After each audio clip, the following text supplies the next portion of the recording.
काली नजर। माँ, माँ। अरे क्या माँ माँ कर रहा है? बकरी का बच्चा है क्या? अरे माँ, मजाक छोड़ो। मुझे फाइनली वो मेन चौराहे वाली दुकान मिल गई है। अब देखना, आपका बेटा दुगनी स्पीड से पैसा कमाएगा। उफ़, ये क्या? मेरी ऑनलाइन मेकअप क्लास चल रही है। इतनी जोर से क्यों बोल रहे हो आप दोनों? अरे मेरी धर्म पत्नी जी, मेकअप क्लास बाद में करना। वो चौराहे वाली दुकान मिल गई है हमको। अरे वाह! रुको, मैं अपनी माँ को फोन लगाकर बता देती हूँ। अरे मैं भी अपने रिश्तेदारों को बता देती हूँ। कितनी खुशी की बात है।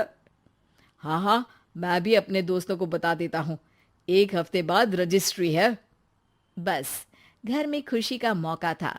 उन तीनों ने अपने अपने फोन उठाए और लोगों में बात फैलाना शुरू कर दिया। और रही सही कसर श्वेता बहू ने अपने पड़ोस में सबको बताकर कर दी। अरे वर्मा आंटी, अब हम भी जल्दी कार ले लेंगे।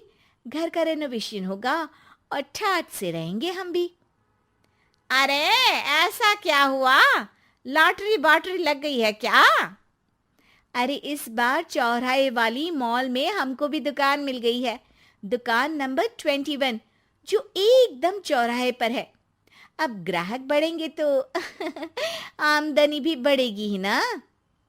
अरे वाह, कितनी खुशी की बात है। मैं बहुत खुश हूँ। वर्मा आंटी की बात पर ध्यान ही नहीं देती, जबकि पड़ोस में और भी लोगों से खुशी की खबर शेयर करती रहती है। अगले दिन राजेश बहुत दुखी होकर घर आता है। अरे बेटा, क्या हुआ? मुंह क्यों सूजा हुआ है? मधुमक्खी ने काट लिया क्या? माँ, वो दुकान किसी और के पास चली गई। किसी ने ज्यादा भाव लगा दिया। अरे, पर बात तो आपसे हुई थी ना उस दुकान वाले की। हाँ, आज मैं टोकन अमाउंट देने गया था, तब मुझे पता चला। कोई आकर सुबह मुझसे पहले ही ज्यादा अमाउंट दे गया। हम्म, काली नजर। क्या? क्या कहा? वर्मा आंटी ने समझाया था कि किसी को बताना मत, वरना काली नजर लग जाएगी। अच्छा, तुम्हें उनकी बात मान लेनी चाहिए थी। उनकी बात मान लेती, लेकिन उसके पहले ही सबको बता चुके थे ना हम तीनों। अरे अगली बार से ध्यान रखेंगे। कोई भी नई चीज होगी तो किसी को नहीं बताएंगे। तीनों कुछ दिन ऐसे ही रहते हैं, पर एक दिन श्वेता को एक मेल आता है। राजेश, मेरा ऑनलाइन मेकअप कोर्स कंप्लीट हो गया। अब मैं खुद का पार्लर खोल सकती हूँ। अरे वाह, अपने मोहल्ले में ही खोलते हैं। ये जो घर के सामने दुकान है ना, वहीं। हाँ, यहाँ सस्ती भी मिल जाएगी। अगले दिन श्वेता वर्मा आंटी के पास जाती है, मिठाई का डब्बा लेकर। अरे आओ आओ, कैसे आना हुआ?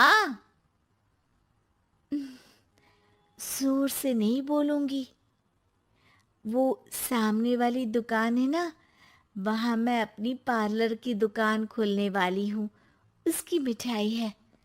अरे वाह, बहुत बधाई हो तुमको।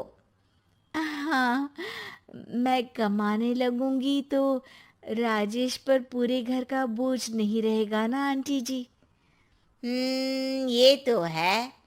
पर ये बता कि तूने ये बात किसी और को तो नहीं बताई ना? अरे नहीं नहीं, पिछली बार गलती कर दी थी। काली नजर लगी किसी की और राजेश के हाथ से वो दुकान चली गई थी। सबको मत बताना। चलो मैं चलती हूँ, कल दुकान की बात करने भी तो जाना है। अगले दिन श्वेता दुकान के लिए मालिक से बात करने जाती है। अरे लेकिन दुकान तो हम कल रात को ही किसी को दे चुके हैं। कल ही? हाँ, कल ही। 2 दिन बाद कोई यहाँ पार्लर भी खोल लेगा। अब कहीं और दुकान देख लीजिए। अरे पर हमको भी तो पार्लर ही खोलना था। हाँ भाई, ये एक ही दुकान है। आधी आधी तो नहीं दे सकता ना मैं। राजेश और श्वेता घर पर हताश होकर आ जाते हैं। इस बार तो किसी को बताया भी नहीं था। अब किसकी काली नजर लग सकती है? सुनो, तुमने माँ को बताया था क्या? अरे कैसी बात कर रही हो? माँ की नजर थोड़ी ना लगेगी। पक्का तुमने किसी को नहीं बताया था ना? सिर्फ वर्मा आंटी को बताया था। उन्होंने ही मुझे किसी को नहीं बताने को कहा। अरे यार, तुम भी सही हो। मेरी माँ को नहीं बताने को कह रही हो, पर वर्मा आंटी को बताना तुम्हें जरूरी लगा। अरे